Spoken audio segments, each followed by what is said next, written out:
Hello everyone, అందరికీ ముందుగా ఒక మాట చెప్పాలి. ఈవెంట్ రోజున ఆర్ఎఫ్సి మెయిన్ గేట్స్ క్లోజ్ చేసి ఉంటుంది. మీతో పాసెస్ ఉంటేనే అలాగే మీకు ఇచ్చిన పాసెస్లో క్యూఆర్ కోడ్ ఉంటుంది. దాన్ని స్కాన్ చేస్తే మీ అసైన్ ఎంట్రీ గేట్ చూపిస్తే ప్రతి ఒక్కరు ఇన్స్ట్రక్షన్స్ పాటించండి. పోలీస్ వాళ్ళకి ఇప్పుడే అయితే సోషల్ మీడియాలో ఒక వీడియో అయితే పోస్ట్ చేయడం కూడా జరిగింది. అది ఏంటి అంటే, రేపు ఎవరైతే ఈవెంట్స్కి వస్తారో వాళ్ళైతే పాసులు ఉంటేనే రాండి, లేకపోతే రావద్దు అని చెప్పేసి పర్టికులర్గా బల్ల గుద్దినట్టయితే చెప్పడం కూడా జరిగింది. ఎందుకంటే మళ్ళీ వచ్చి ఇబ్బంది పడ్డం ఎందుకు ఆయన ఫ్యాన్స్ అని చెప్పి ముందే ఒక వీడియో అయితే రిలీజ్ చేయడం కూడా జరిగింది. ఒకవేళ పాసులు లేకుండా వెళ్తే చాలా ఇబ్బంది పడతారని చెప్పి కూడా ఆ వీడియోలో క్లియర్గా మెన్షన్ చేయడం కూడా జరిగింది.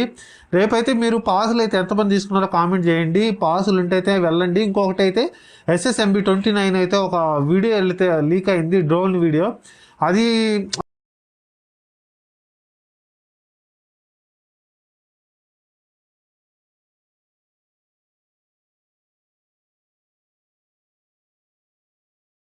ఆ ఎల్ఈడి స్క్రీన్ అయితే చాలా పెద్దది ఉంది. చాలా అంటే గ్రౌండ్ అంత అయితే ఉంది. రేపు అయితే ఒక పండగ అయితే చెప్పొచ్చు మహేష్ బాబు ఫ్యాన్స్కి. చాలా పెద్దగా ఉంది. స్క్రీన్ కూడా పెద్దగా ఉంది.